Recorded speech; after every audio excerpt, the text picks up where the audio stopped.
Hi, my name is Beenish Ahmed. I'm a freelance journalist and I am reporting on education here in Pakistan through a grant from the Pulitzer Center on Crisis Reporting. This isn't my first trip to Pakistan, but this reporting project has taken me to see parts of the country that I have never before seen, from far-flung villages to crowded temporary settlements in urban areas.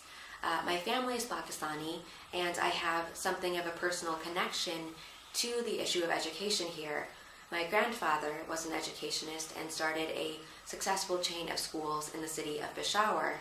And while these schools are known even now to have a rather high standard of learning, as a child, when I visited them and sat in on classrooms, I was really surprised by what I saw there because there was such an emphasis on rote learning. Teachers would assign students passages that they were to memorize and then write exactly the same way on their tests.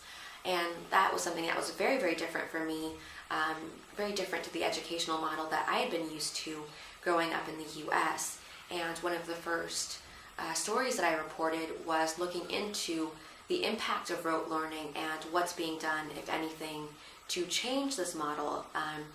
I met with an organization named Idara Edalim Oaxai, which is a national NGO focused on education here, and they were running a teacher's training for teachers from the Swat Valley, and they taught them all kinds of interesting models in participatory pedagogy.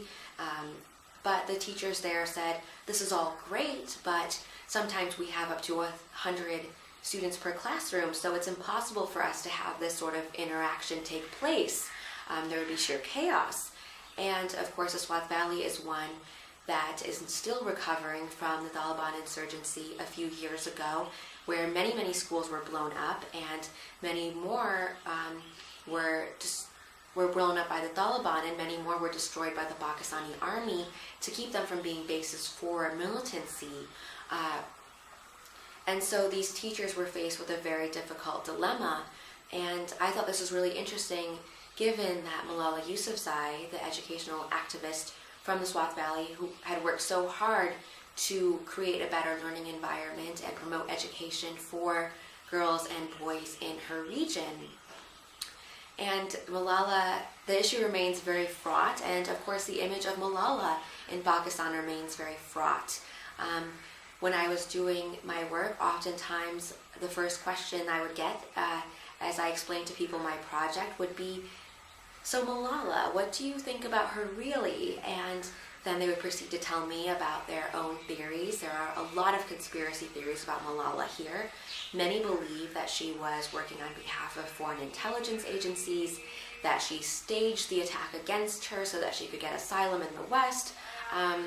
There's no end to it. And I think it's interesting for many here because of the focus that's been given to her in a country where 3 million students, according to the UN, will never see the inside of a classroom, and 1.5 million work as child laborers, according to the International Labour Organization.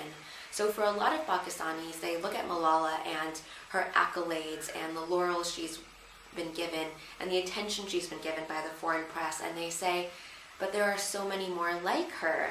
And indeed, there are not just so many like her who were banned from having their studies, but there are so many like her who are working to provide an education for the people around them.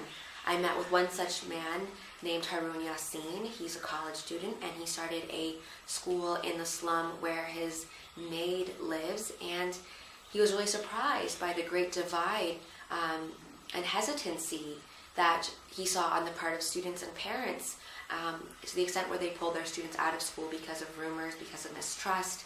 And so there are a lot of other socioeconomic issues, not least the need for parents, for children to start working as soon as possible to provide for their families, that plague education here. And I think moving forward, a lot of people like Harun Yassin, Malala Yousafzai, and others have realized the importance of education, even in a country that's plagued by deadly terrorist attacks, rolling power and gas outages, entrenched corruption.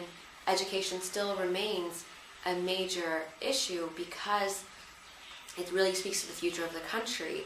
A third of Pakistanis are under the age of 15, so really what they learn and what they do with their educations will speak volumes for where this country goes in the future.